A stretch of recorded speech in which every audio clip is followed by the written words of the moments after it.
So welcome everyone to Shivali's Books Online. We are LA's oldest independent bookstore, established in 1940. Tonight we are celebrating Lucy Jane Santos's new book, Half-Lives, The Unlikely History of Radium. Half-Lives uses the history of radium to examine a unique interplay between science and pop culture. And here to interview the author is the very fabulous Dr. Brandy Schillace. Dr. Schillace writes about culture, the history of medicine, and the intersection of medicine and literature. She teaches at Case Western Reserve University in Cleveland, Ohio, and is also the author of Mr. Humble and Dr. Butcher, which just came out a couple months ago. We also have with us, of course, tonight's star, Lucy Jane Santos, who is an expert in the history of health and beauty, with a particular obsession with the cultural history of radioactivity, which I'm sure we'll hear about a lot tonight. She is also the executive secretary of the British Society for the History of Science. Half-Lives is her first, but hopefully not her last book. Without further ado, please give a warm welcome to our two lovely speakers tonight, Lucy Jane Santos and Dr. Brandy Schillace. Ladies, the stage is all yours. Thank you. Thank you. It's very exciting for me to be here to be interviewing Lucy, and I just realized my camera was slightly backwards earlier, so all the words were backwards in my in my office. And I wanted you to see that I have a book in center stage behind me on my shelf. So this is really exciting, and I hope you don't mind, Lucy, but since a lot of this took place in the 1920s, and since my haircut is sort of like, you know, was going to do this anyway, I thought we would pretend a little bit that this was like you'd be surprised at how difficult it is to find undark paint. I couldn't actually, you know, paint myself in the dark. I know you would have done if you could have done, but this is brilliant too. Absolutely would have. You know, my eyes could have been painted. Think of the beauty that we could have done here.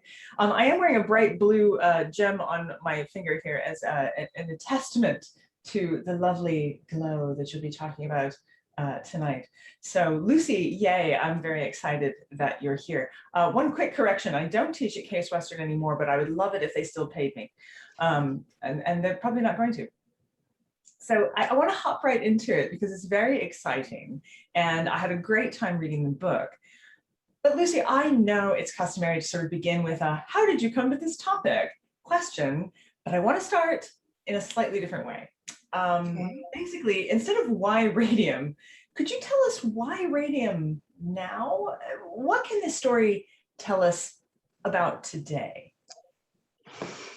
Well, of course, I had prepared for the why radium question, so give me a second. The reason why today is because, so primarily I am a historian of cosmetics and makeup and wellness in general, so anything to do with beautifying, keeping young forever, that type of thing. And I approached this topic always with the idea that every time you read about radium beauty products or radium anything products, it was always framed in the idea of what our grandparents did that we would never do now. Right. You know, the 10 crazy things. I mean, this is. I started this project a decade ago, so BuzzFeed, 10 crazy things that our ancestors used to wear on their faces or whatever it was, and I just thought that cannot be right. It cannot be right that they are crazy. And again, I don't tend to use that language, but that's how it was always framed at that time. Yeah. It can't be that. There has to be something else. And then I started thinking about what we do today. Do we really understand what we're doing, and how is that any different? And you know, I started walking around department stores and chemists and looking at the back of products and thinking, well, I don't know what any of these are. You listen to you watch adverts on TV, and there's sort of buzzwords that you don't really understand, but you know that you're meant to think that they're good. And I thought, well, there has to be something like that. It can't just be that everyone was very ignorant and now we are so brilliant. No, I agree with you. You know, I just saw an article today about how Johnson & Johnson is pulling some of their skin products because benzene has been found in it.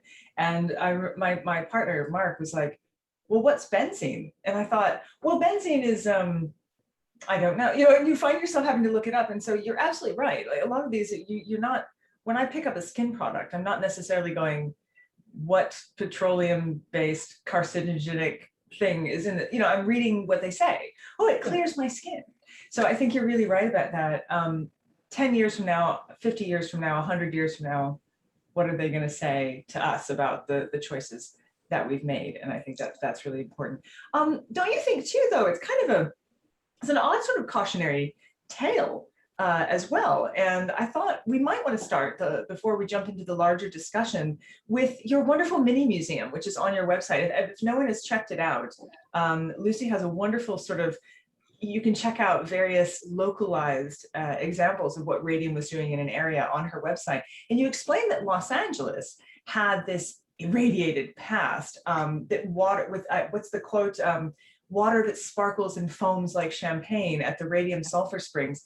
I wonder, what can you say about the California Curie cure? I mean, most big towns and cities, certainly in the US and in England and in mainland Europe, would have had some sort of radium culture.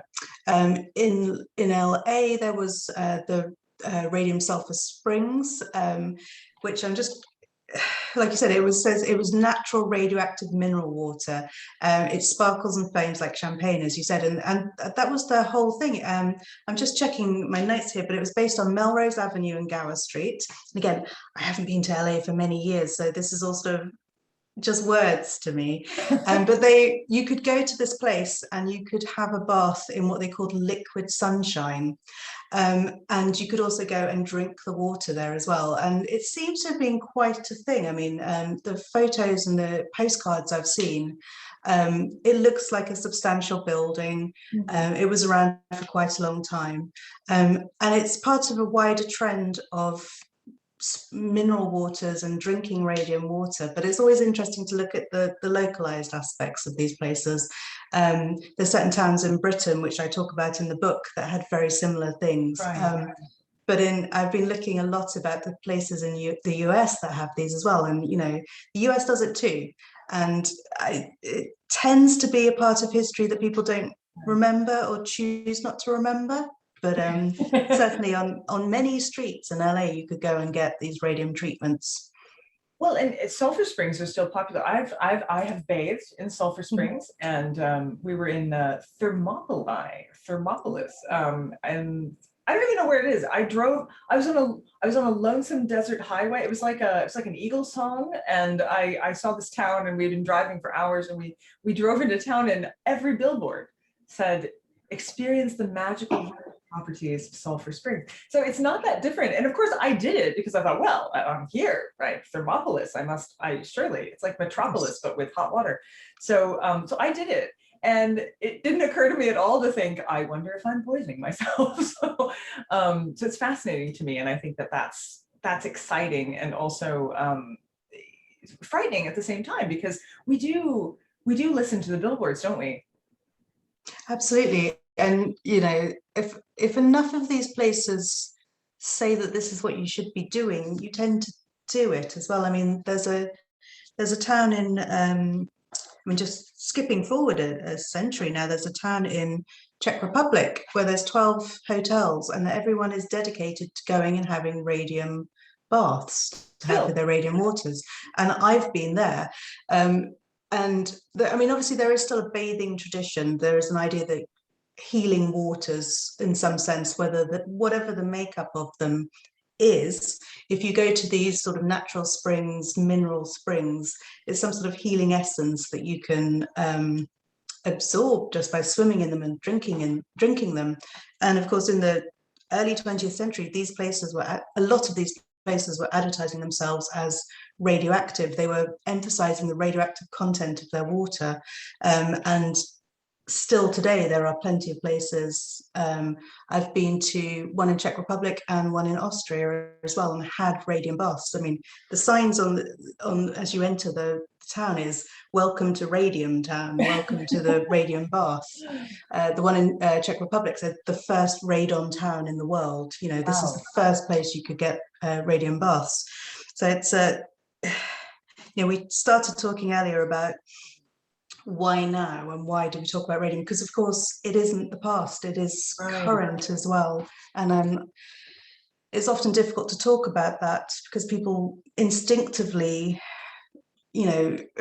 fear radioactivity, but there are plenty of places that embrace it still. And I wanted to get to the bottom of what they were doing in the past, but also what people were doing now, why people still believe in it. And people genuinely do. You talk to people in these radium spas and they go every year. They base their entire health, not their entire health, but they base their health on it as well. And it's fascinating to me too, because you have a sense in which people will believe in the healing powers of radium, but not necessarily in vaccines. So it's curious. I think we'll come back to that a little bit as we get on there. I'm fascinated too to think, were all of the ones that advertise themselves to be radium springs actually have radium, or was it a little bit of, false advertising? It's difficult to know. In many cases, places weren't really being tested.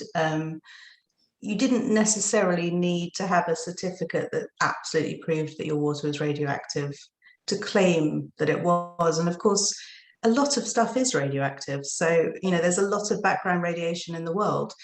So, you could pretty much claim anything. This is true of electricity as well. I mean, I've always thought that was, electricity. You and I share an interest in these kind of, the dawn of situations. And I wrote a book called Clockwork Futures about the beginnings of electricity. And you see a lot of those very similar kinds of rhetoric, which there it is, that one.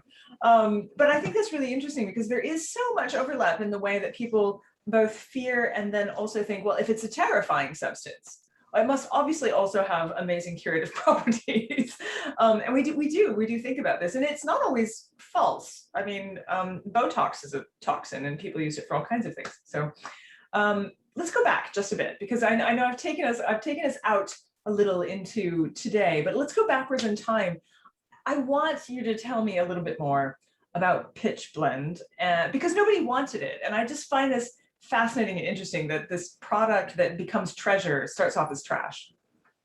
Yeah, so in a way, this is one of the strangest avenues that I've gone down in studying radioactivity. It's the mines. I spend a lot of time looking at mining, and pitch blende is sort of this rubbish or thought to be rubbish that miners in silver mines and copper mines and uranium mines, they were finding, and they were just shoving it down the, down another hole or leaving it on the side. And it was called ore robber because it was considered just to be a waste of everybody's time, essentially. And very specifically in the uranium mine in a town called, I never say it right, St. Juxtamol, which is now Yakimov, and this is in Bohemia in Central West Europe. They had loads of it, just tons of it, and it was everywhere, and it was piled up, and they were using it as foundations of houses because nobody wanted it. And it was this substance that Marie Curie, it was one of the many substances that Marie Curie started investigating.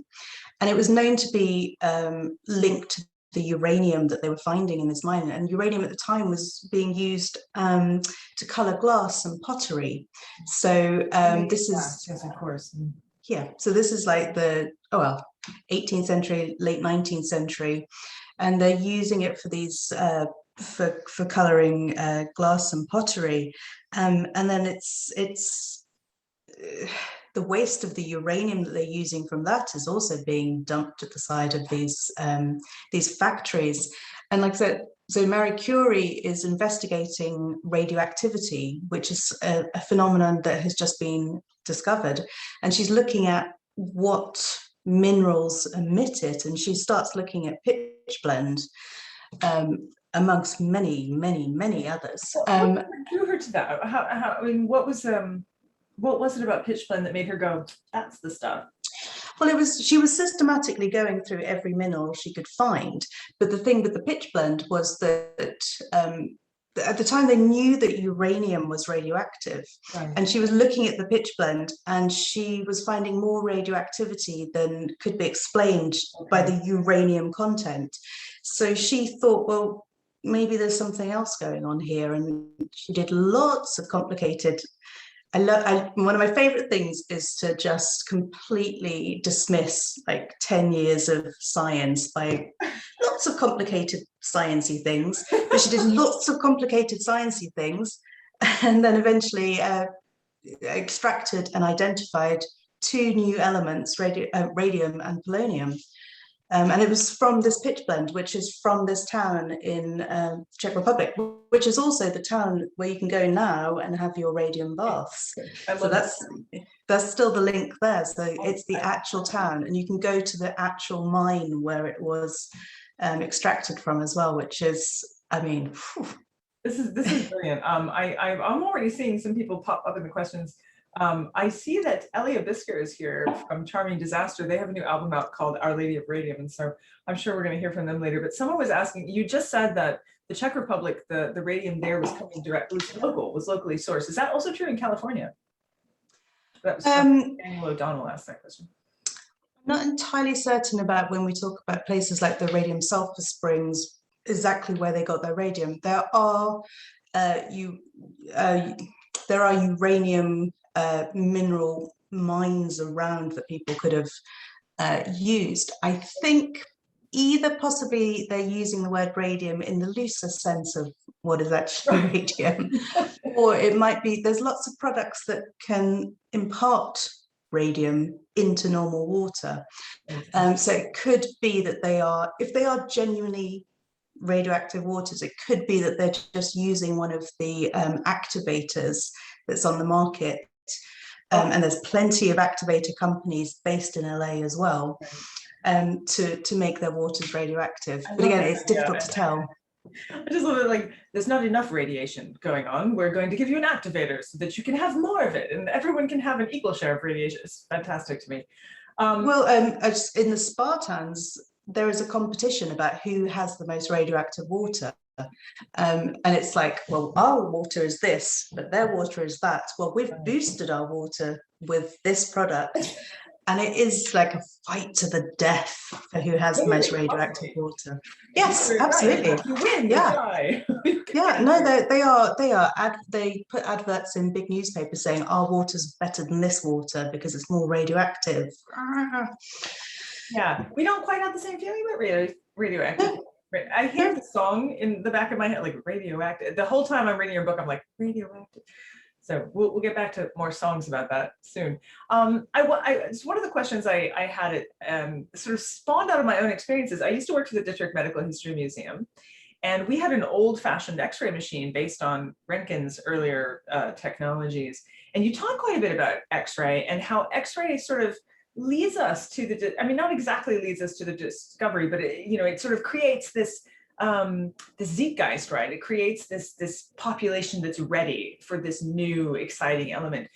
So to explain a little bit more to us about that relationship between, ooh, X-ray and neat radium, like how does that happen? Well, there's real scientific drive in the late 19th century. Am I getting my centuries right? I still think I'm in the 20th century, so I get really confused. Oh, I know. I'm dating myself every day. But in like the 1850s onwards, that century, there's this real drive to investigate invisible rays. Mm-hmm. People are working out that there are things that aren't visible to the human eye and sparking all over the place. Yeah. So X-rays really are sort of, I don't know, I guess the pinnacle of that investigation. And I mean, X-rays are generated, but they are invisible to the human eye. And there was such an excitement once they'd been discovered. People were generating themselves. I mean, within weeks of the official announcement, people were building their own X-ray generators to make X-rays. It was called Rontgen mania, X-ray mania. This is right in Cleveland. I mean, Cleveland, Ohio, it's on the other side of the world practically. And here we were, people going, oh, he melted some chocolate in his pocket. We're going to try that. He tried it on his wife. He took the X-ray of his wife's hand. And my favorite factoid is that she said, I have seen my death. And I thought, now there's a lady with her finger on the pulse of the future. So yeah, the relationship between him and his wife is really interesting, because they talk about how he just basically locked himself locked himself in a, I don't know, it sounds like a cave, but locked himself in his lab, didn't take food, was just investigating, and his wife, I think her name's Bertha, I've forgotten that. I think it is, would leave, or the housekeeper would leave a little tray of food for him as he was investigating. But yeah, it's so you really get this link, and sometimes I find it's kind of it's not difficult to explain, but you know, X-rays were really exciting, and people were looking to see other ways, to see if anything else produced the same sort of invisible radiations, and that's why Henri Becquerel and then Marie Curie after were investigating all of the minerals in their collection, because these minerals either phosphoresced or luminesced, but they were giving out light in some fashion. So they were sort of thinking, well, maybe they would also be generating X-rays. So you really can't talk about radium without thinking about X-rays, because it's also these radiations, isn't it? Well, it makes sense too, doesn't it? Because I mean, the idea that invisible things were making change in the world kind of burst onto the scene in the late 19th century with germ theory and things like that. So you can understand how all of a sudden the invisible made visible becomes quite exciting. And this is also a time period where you have people doing seances and ghost photography. And so, I mean, there's no limits at some point. You sort of think, maybe it's all possible, you know? Well, so yeah. I think that what's fascinating to me about radium is that they weren't wrong. I mean, they were wrong about a lot of the things they thought about electricity, as I discover in my book, right? They thought it could do things it couldn't do, but actually radium was doing something. Maybe not what they thought it was doing, but it certainly was, you know, affecting change in the world in a way that is both frightening and also kind of awe-inspiring. There's certainly some similarities, I know, between the way I talk about electricity and the way you talk about radium, but one of my favorite similarities, and I really want you to talk to us a little bit about this, is the element of showmanship. Because of course, to get your science taken seriously, at any point, I mean, even now, there's a sense in which you have to appeal to the public. And so I talk a lot about how Edison was very good at this. He was very good at like getting the public attention. And then I find out Edison's mixed up in the history of X-rays too. So I wonder if you can talk a little bit about how this quality of showmanship, this ability to capture public imagination, is part of the story of radium.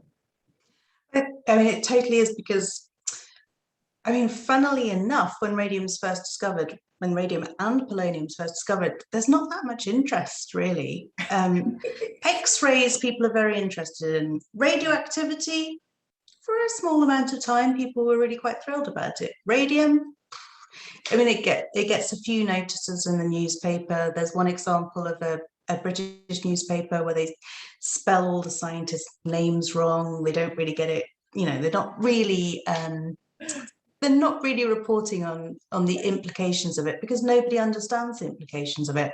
And it is kind of Thomas Edison that really starts the ball rolling, because at the time, whenever Edison is involved in something, people pay attention. He is the ultimate showman, or the ultimate scientific showman.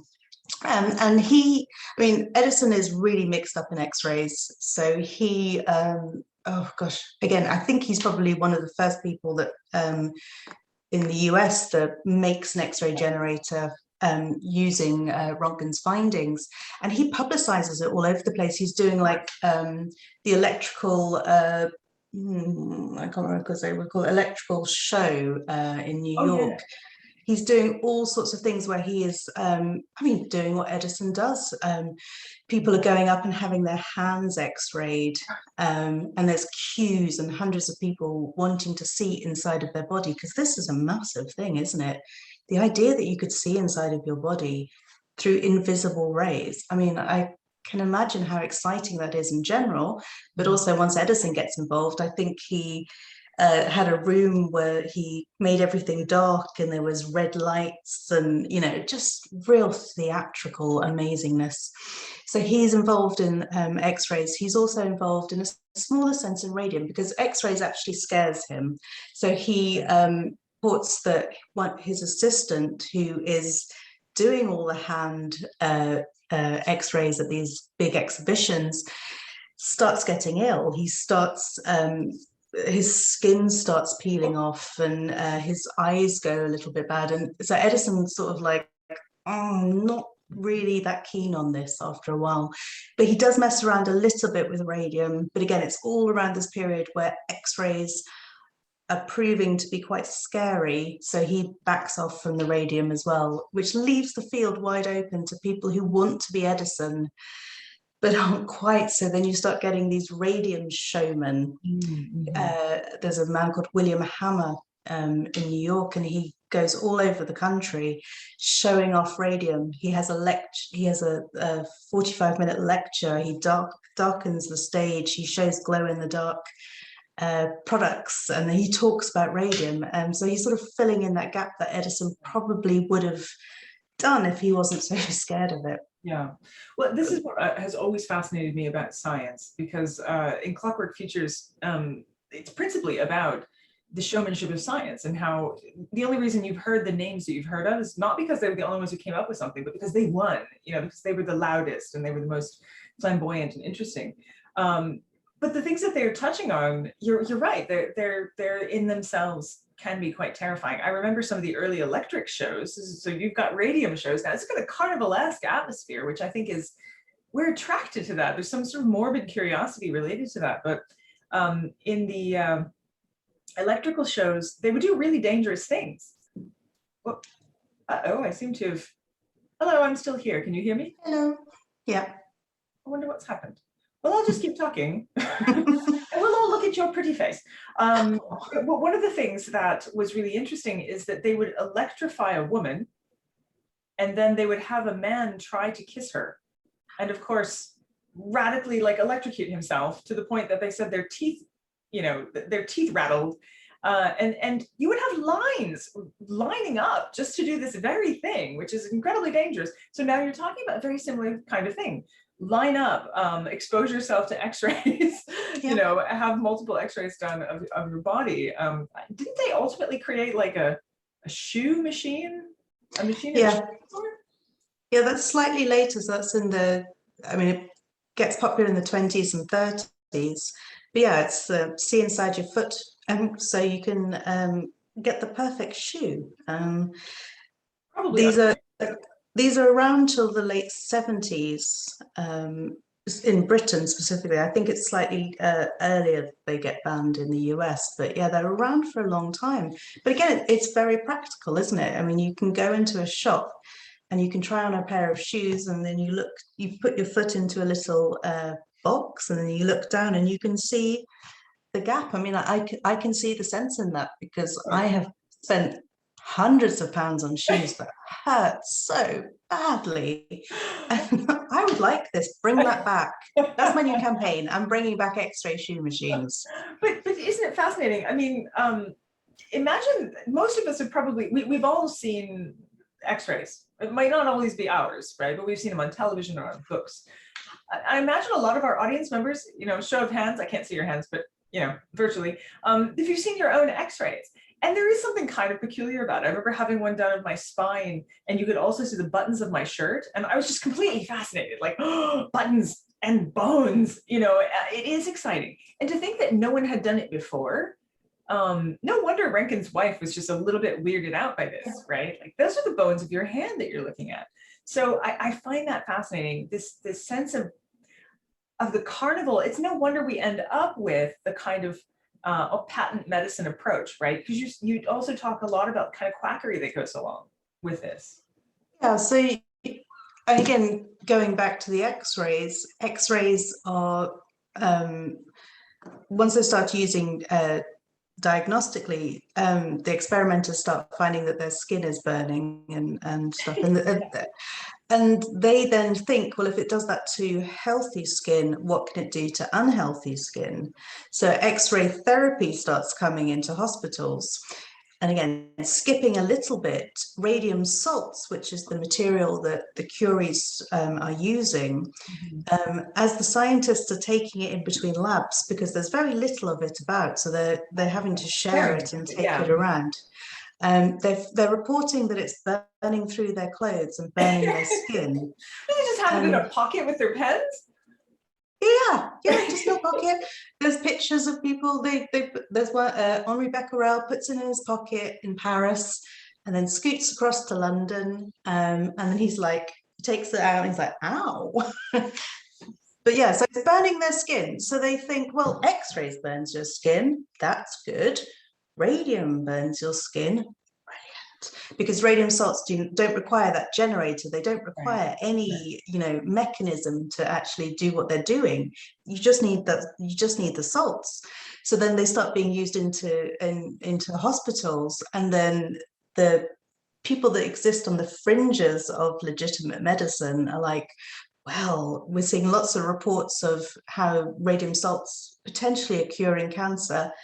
Let's be having some of that. And then it starts coming into, I mean, I don't always like thinking about these people as definitely being quacks, because medicine and what is acceptable at any time is kind of a fluid thing. And some of these people are serious medicine people who then sort of drift into the world of what we would think of quackery now. But yeah, you can see it. You can see a distinct line between X-ray therapy to radium therapy to just quacks. I mean, no judgment here. I just wrote a book about a man who took monkeys' heads off and put them on the bodies of other monkeys, and also was nominated for a Nobel Prize. So no judgment.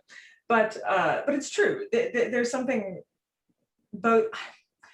I'm sorry. I'm fascinated by quack medicine, aren't you? I mean, I think a lot of your readership probably is too. It's just, well, what did they think it did? It was a snake oil, essentially.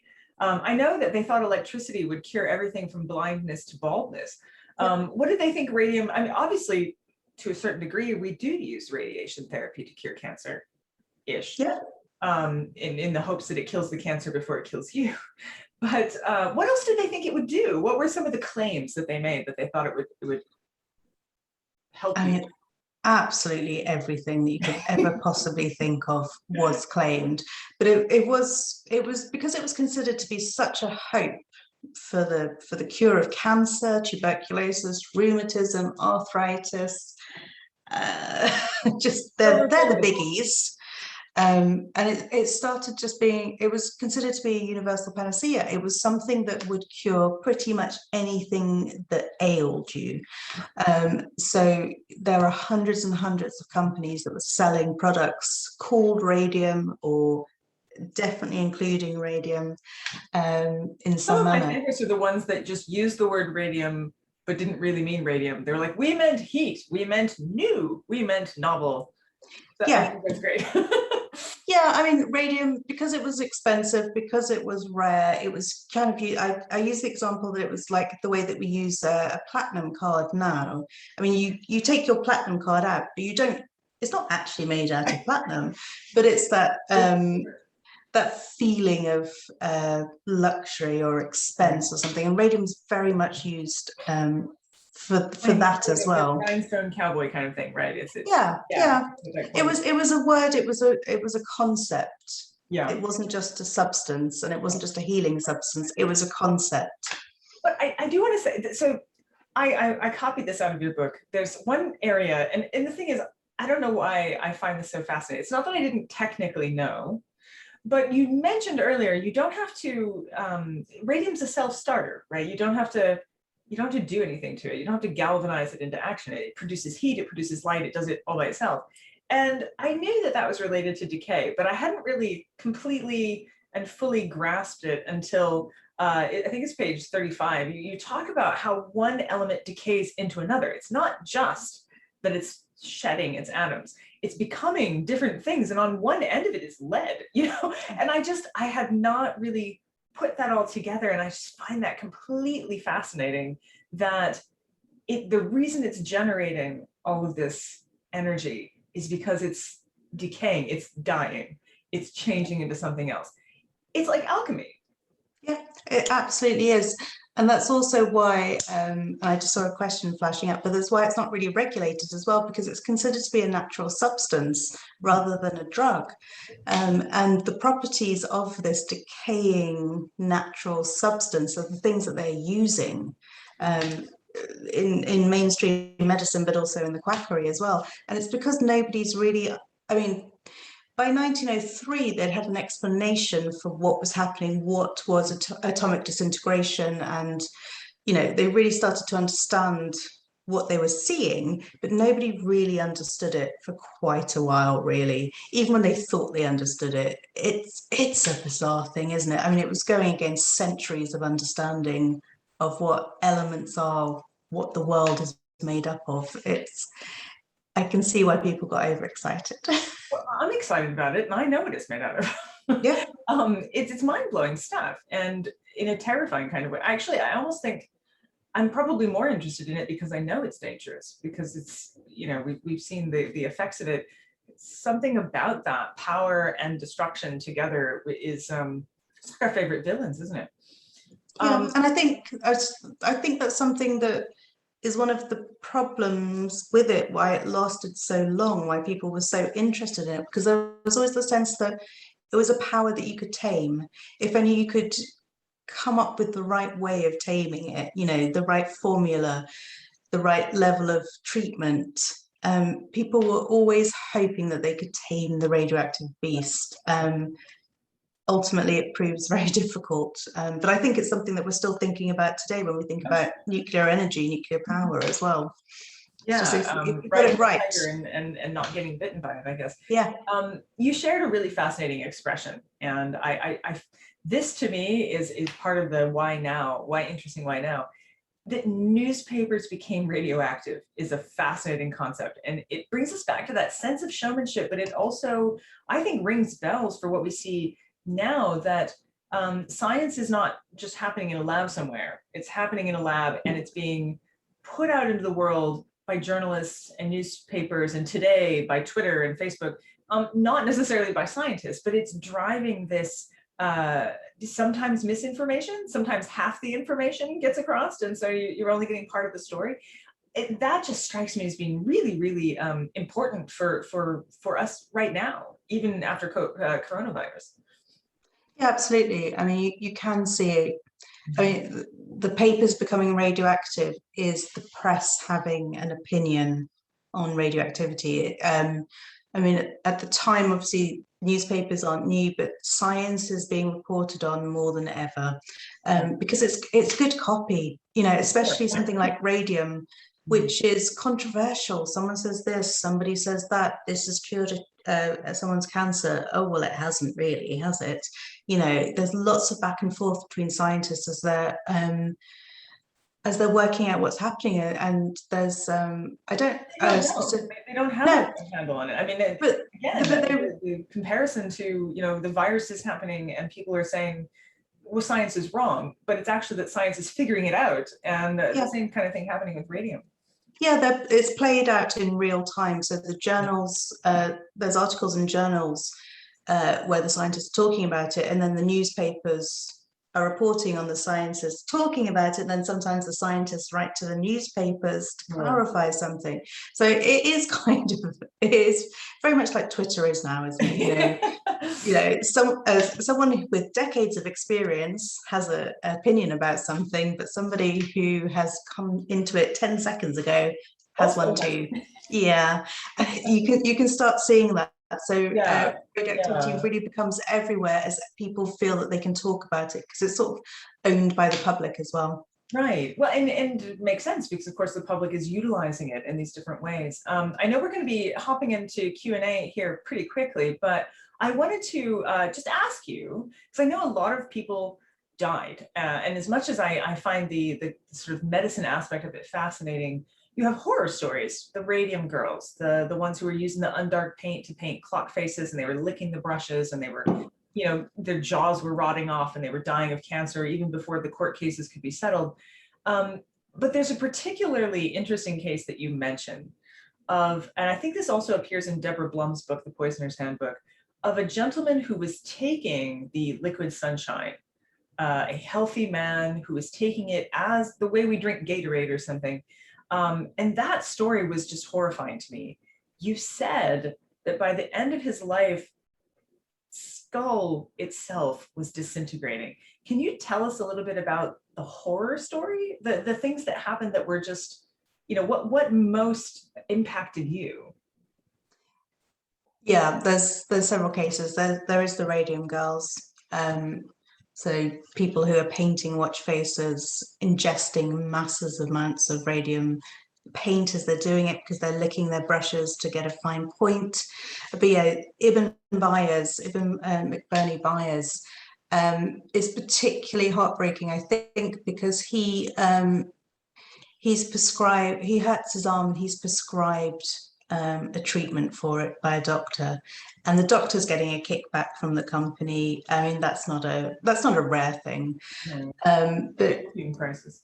Yeah, he's taking this product and it does seem to be working for him. So the recommended amount, it's a small bottle of water about this big, and the recommended amount is a bottle a day. Drink it after meals or have a bath in it, whatever you want to do with it. But he's taking 3 bottles a day because he feels that it's doing something for him. One of the things it's rumored to be doing for him is reinvigorating his Playboy past, which is somewhat glossed over sometimes. But so he's taking it and he thinks that it's working, but several years later, so he starts in 1927, but by 1932, he's got headaches, toothaches, and basically his entire jaw rots off. Oh, God. He loses all his teeth. He's got holes forming in his skull, and he dies horribly. And it's all reported in the newspapers. It's reported in Time magazine, which has the biggest description, or the most gruesome description of what's happening to him. So yeah, it's really quite heartbreaking to listen to. But there's also people who've had X-ray treatments for hair removal as well, and there's some descriptions of what they've suffered from too. But there's very few cases that you can actually find of someone taking a product. The radium girls, that's industrial, that's workplace. Yes, yeah, that's different. But Radithor, which is the product that Ibn Byers was taking, and X-ray beauty treatments are kind of the only tangible examples of people really suffering, specifically and provably even, from words, who knows, but yeah, you know, from these treatments. And I find those very poignant, and sometimes in our excitement to think about what people were using and all the wonderful stuff, we forget that these are real people suffering badly. I was actually interested to find some of the research I've been doing, which is about the first trans clinic, which was opened in 1919 of all times in Germany by a Jewish man, actually, but they were using X-ray there for hair removal for trans patients, so that trans women could have, you know, the hair removal of beards and things. I hadn't even thought about the fact that they were, until you just mentioned it, the connection there is that they were also choosing potentially to suffer all kinds of cancers and other things. It took repeated treatments. Not, you know, we go back for laser hair removal, with limited consequences, but if you're having multiple X-rays, that's. But actually, X-rays are one of the better treatments for hair removal at the time, because otherwise you're slathering yourself in caustic chemicals as well. X-rays are being advertised as the clean, modern way of hair removal. So it possibly would have felt very. It's very modern to do it, isn't it? At the time. Right, because modern is clearly, you know, better progress. Yeah, obviously. Yeah. Oh, I see you're back. You're back. Hi. Yes, I am back, and we're gonna get into the audience Q&A. I see we've already got some in the chat, but if you haven't put yours in, feel free to do so now, and we will get to them. Our first question is from Daniel O'Donnell, who says, can Lucy talk a little bit about how radium was incorporated into makeup that people use? Yeah, so radium makeup is an idea called mild radium therapy, which is all based on the spa treatments that we were talking about earlier. So it's not radium salts burning your skin, it's inhaling radon, or which is the gas, which is part of the decay product, or drinking radium water. And in some cases, putting on cream that has been infused with radioactivity in some cases. So there are face creams, day cream, night cream, mascaras, lipsticks, rouges, eyelash growers, pretty much anything you can think of. And they're all based on this idea that it's an irritant, basically, that if you had a little bit of radiation in a product, it's going to stimulate your metabolism. So it's stimulating cell rejuvenation. In the case of hair tonics, it's stimulating your follicles, so your hair's going to grow. And it's basically this idea that it's just going to irritate your system a tiny bit. But yeah, there's hundreds of beauty companies selling all sorts of stuff.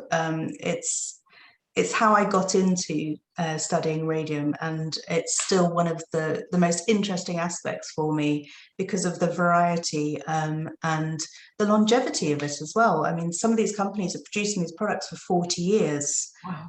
So they're clearly doing something for somebody, whether it's just even if it's just whether it's doing something, or it's just that the product itself feels good, or works in general. But yeah, they're selling for a long time. That's fascinating. You know, it almost reminds me of the claims of retinol, right? The retinol is also mildly irritating, but also causes your body to produce more collagen, or so they say. Or like arsenic creams. Didn't they use arsenic in a similar kind of way?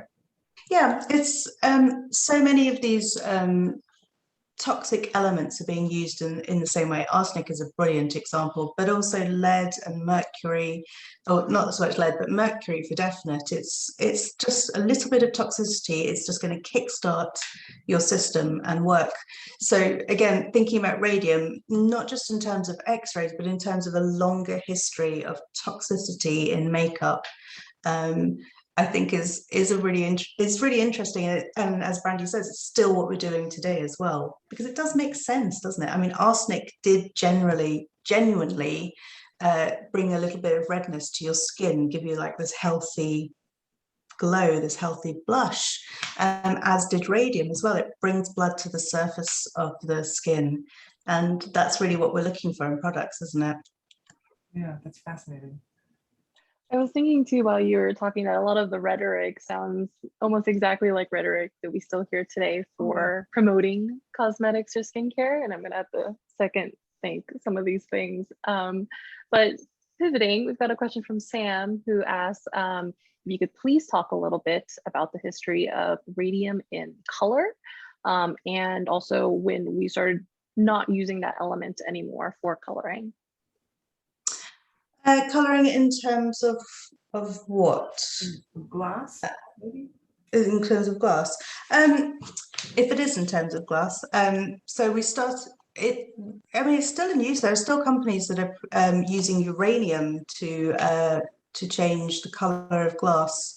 So you use uranium salts and you mix it in with the glass when you're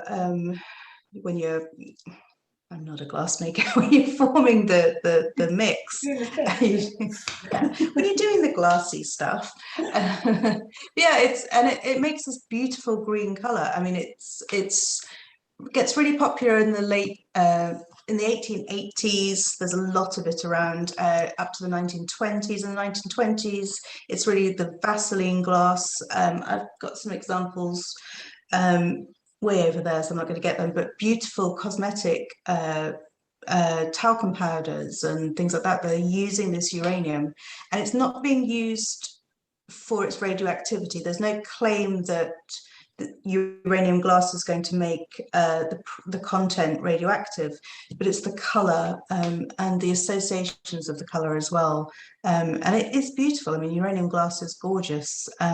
You can obviously see it if you have a UV light, but also there's a suggestion, I've not tried this, but suggestion that if you have uranium glass on your windowsill, it absorbs light throughout the day, and then as the night comes, then all your little uranium glasses are going to glow. And this is Victorian time, so this is not you going to switch on your light. This is twilight, beautiful uranium glasses that are just gently glowing on your mantelpiece, and it just gives a little bit of light. That's fascinating. Now, are they radioactive? Are they dangerous? They're not dangerous. They're probably very slightly radioactive. You probably shouldn't eat off it if you had. I've got some uranium glasses that I do drink from occasionally, but you definitely shouldn't put anything like vinegary on it or anything that's going to leach from the substance. Lead that they were putting wine in Yeah. Like, yeah, a little bit of gin. Yeah, I put a little bit of gin in my uranium glass occasionally, just for fun, and I think that's fine. But you shouldn't be eating off them tons. And there's Fiesta ware, which is made out of uranium, and this is beautiful red pottery line of plates and bowls and things, and they're generally safe to use. But again, a little bit of caution always. I do appreciate your words like generally, mostly, occasionally. Those are good words. Those are good words to use in the Yes, I would hate to say anything is safe. Nothing is safe, is it? Nothing is safe. A plastic's not safe. No. Yeah, don't put plastic in a microwave. Don't. Right, they now have like vegetables. They tell you to just put in the microwave in the plastic bag. It makes me very nervous. Yeah. I feel like don't do that. We've got a question that was emailed to us a little bit earlier before the events from a Tara Collins, who wants to know, Lucy, if you have a favorite anecdote you've uncovered during your research, something preferably, she says, that you might tell at dinner parties if we were allowed to have dinner parties.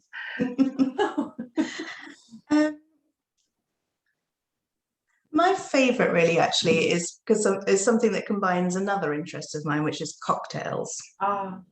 So, and yes, I know Brandy loves this one too. So I love the link between radium and cocktails, and there are several links. So I talk about it in the book, and I'll just briefly talk about it now, but there's a dinner in New York City in 1904 where 150 alumni from MIT drink something called liquid sunshine, which is a radium cocktail. And I mean, that's a great story. But there is also something which I have here, because I always have show and tells. And these are radon bulbs, which I hope you can see. And these were designed for this,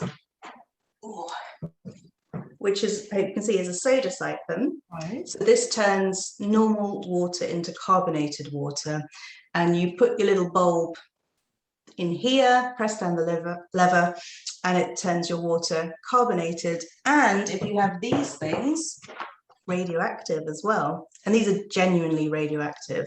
And these were sold as a way of making water radioactive, but also cocktails radioactive. So you could have like a whiskey and radioactive water.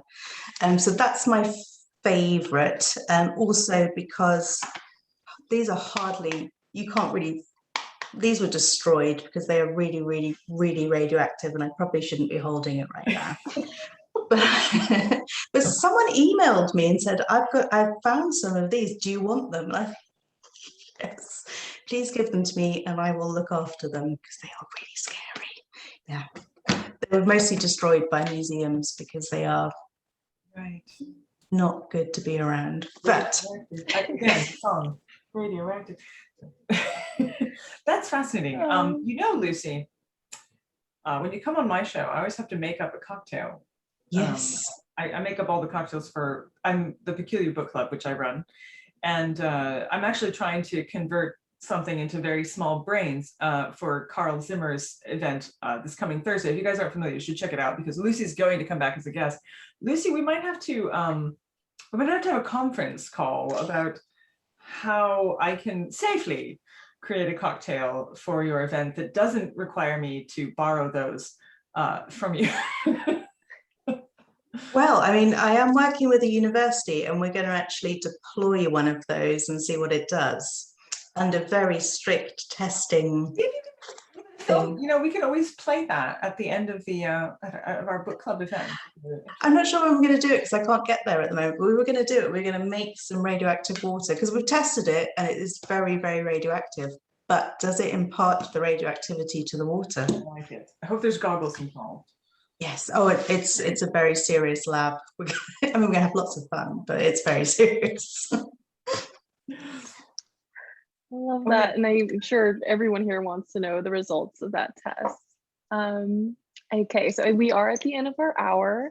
I want to thank both of our speakers tonight, Dr. Brandy Schillace and Lucy Jane Santos. Thank you so much for sharing your time and your expertise with us tonight. Before we log off, I am once again going to let you know that you can buy a copy of Half-Lives online at the link provided in the chat box to support Chevalier's books and more nights like these. And one last time, thank you, Dr. Schillace, thank you, Lucy. Do either of you have any last words for us before we log off? Lucy? Yes, thank you. Well, thank you for coming. And always, I love talking about this. I will only say that Lucy and I will be appearing a couple other places if you're interested, and we'll probably ask different questions. And Lucy will be coming back to the Peculiar Book Club later on in the year, which is well, it's a bit weirder than this, but it's good. It's good. It's weirder, but it's good. It's very weird. In the best possible. I mean, if you haven't been, you know, informed already by the fact that I'm wearing a goth fur collar or feather collar at the moment, but this was wonderful. Read her book. It's fascinating. There's so much that you can get from it. Lovely. Thank you both so much. Thank you everyone for joining us. Have a great rest of your Wednesday evening. Take care. Thanks.